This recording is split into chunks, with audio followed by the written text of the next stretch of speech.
Greatest of all time. I don't want to hear nobody else's name, ever. LeBron certainly has a right to that GOAT claim.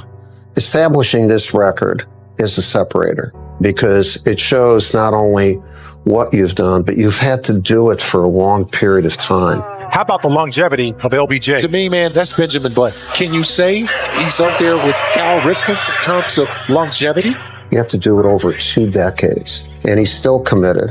That'll be a record that I'm not sure anybody will break, and that's why he is so remarkable. You know, I've appreciated LeBron from day one, and I think what first hit me was how he was able to limit the noise that he allowed into his head when many in your profession would criticize him every single night. I've never seen so many people want LeBron to fail.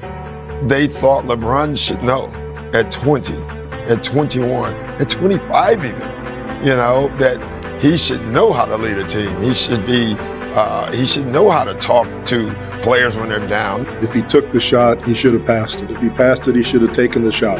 You know, those sorts of things. Most of the people who criticized him didn't have a clue. The people who were criticizing him were 55, you know, and they were looking at it through the lens of a 55-year-old or 60-year-old or 70-year-old, where they've seen these mistakes and they've seen all the experience and they've gone through all the experience of life.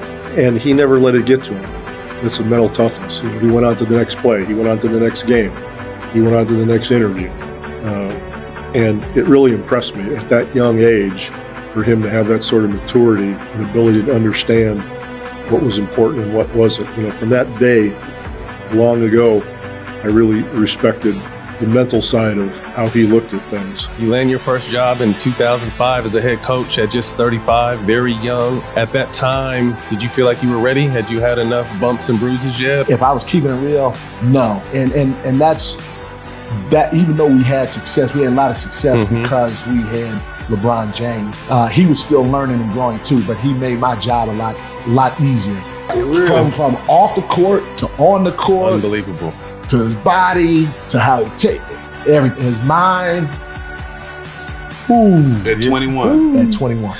But I was fortunate, blessed, lucky to be able to have the job at the time and to take bumps and bruises. Experience is the best teacher. Yes, sir. Yeah. Yes, sir. And that, which in turn has helped me be a better coach today. What coaches do is they see what you do, you know, and we defended LeBron well, you know, for a while. When he was in Cleveland, he was just playing basketball. Like he was just better than everybody. Where I give LeBron a ton of credit, the Cleveland LeBron was so much different than the Miami LeBron. The Cleveland LeBron, we would run plays and he would get food. We could trick him, we could do things. Sometimes his athletic ability and his instincts would figure it out anyway. The Miami LeBron was a student of the game. He was prepared. He's in Miami now and he's calling our plays out. He's just staring over at our bench. I remember the distinct moment sitting next to Thibodeau and we call a play and he's calling out our actions. This guy was looking in your mouth like right there and just calling it, was telling the players exactly what was going to happen on a play that you call. Dwayne brings it up. When you're drawing a play in a timeout, you know as an opposing coach that one guy can screw things up for you. It's really hard to figure out what to do with LeBron. He's just seen and he seems to see and beat everything. It's hard to make him that uncomfortable.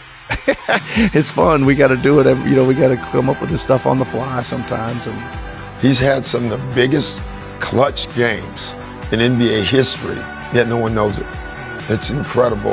I think LeBron's going to be one of those guys when he retires in 10 years from now. People are going to say, man, LeBron James was one of the best players ever. And we're going to be back saying, we were trying to tell you that 20 years ago, you were too busy telling them that he wasn't. He's talent, preparation, toughness, work ethic, all those great qualities that he has. He displays it every single day of his life. And it's something that every player in this league should look at him as the gold standard. You treat every day as a championship potential day, and he does it. There's a lot of players that work hard and prepare like that, but he has the talent and the physical abilities that not a lot of players have. He's one of 2 players that can play all 5 positions, that could be an all-star at those positions. That's him and Magic, and no other players can do that. If we just played him at any of the 5 positions from day one of the season all the way to the end, would he, at that time, be the best at that position, regardless? So play him at point the entire season, and he can't play any other position. Would he have been the best point guard in the league? Same as the 2, 3, play the 4, which, we started playing him at the 4, and we started to introduce that. He didn't totally love it, but he got to a point where he embraced that, and he was probably the best 4 in the game in those minutes. I always regret that we never played him at the 5, but if we played him at the 5, he would have probably been the best 5 in the league. Just gives me a hard time, even to this day, that I didn't have the guts to do it, to play him at all 5 positions, and it bothers me to this day. Bron's first year back to Cleveland, when he came back, I was, I think, 2014. Yep. That was my second year coaching in Cleveland. So I didn't know Bron. He came back to Cleveland, and we went through the regular season. And I remember as a coach, I was like, man, this dude don't play hard all the time. Mm-hmm. I was saying that to myself. Mm-hmm. I was just like, nah, that's not it. This is what I was saying to myself. The playoffs started. So I had never been around Bron in the playoffs. The playoffs started. Bro, after game 3 in the playoffs, I went to him and apologized. I was like, bro, I gotta apologize to you, man, because I was just like, I was clowning you during the regular season because, and he was like, PH, and he said, I've been in the league for a long time, man. This is how I wrap myself up. I have to go through the regular season and make sure when the playoffs hit, I'm optimal. Mm-hmm. I'm ready to go at the apex. Bro, that level, that gear that he went through, I was blown away. When we came here 3 years ago in the first meeting, we weren't fearful of his shot. We were fearful of his power and his penetration and his passing. But now you fear everything. He's unbelievable, and I think we've played now till May 25th and May 27th the last 2 years, and we started on September 25th, and that's every day, that you're totally focused on this. And he's gone past that 8 straight times. To me, that's why what LeBron has done. Incredible.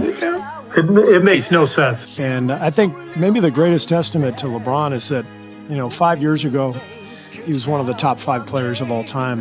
And from 5 years ago till now, it seems like he's 10 times better because he's added so much skill to his game. And I get asked all the time about, MJ, LeBron, and it's such a difficult question to ask. All I know is they're the two best players that I've ever witnessed. They're very different, but, however you want to rank them, they're right there together. It's kind of like when I first came in the league back in the 80s as an assistant coach.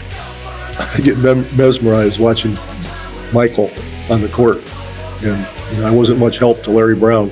I'm watching Michael, and I do that with LeBron. Now he'll do things, and he'll look over once in a while and smirk, and I'll go, "Geez, Liz," that kind of thing. But it's one of the joys of being able to coach in this league, to be in the presence of people like that, and to be able to watch them play and perform and do the things they do on a consistent basis. So. He's been very special to me in those ways. And while you're going through that grind, there's 4 or 5 other teams that are on the climb that are incredibly motivated, that have been building their teams specifically to beat you, and that can't wait to play you. And you're already exhausted, and now you see these people climbing below you, trying to pull your leg down. You're like, leave me alone.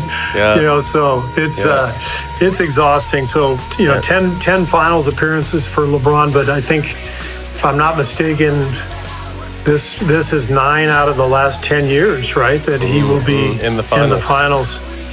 That's insane. It's ridiculous. And does it at this level, and with the pressure, with the scrutiny, doesn't matter. Every single day he's going to come in and get his work in. He's going to do the right thing. There's no messing around once he gets in between the lines.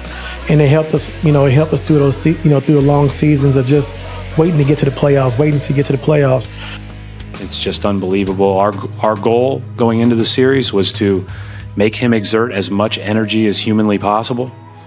And and try to be as good as we can on everybody else who are good players. And, for the most part, I thought we were pretty good at that. And, multiple games now in TD Garden, held them under 100, 3 games in the 80s, but he still scored 35. It's a joke.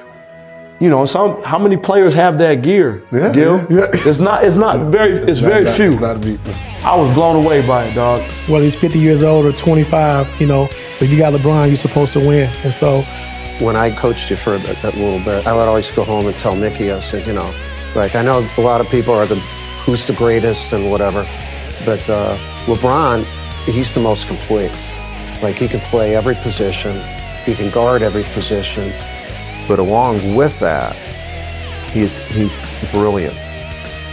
He's really smart, and he has, I think, incredible leadership qualities because he can communicate really well.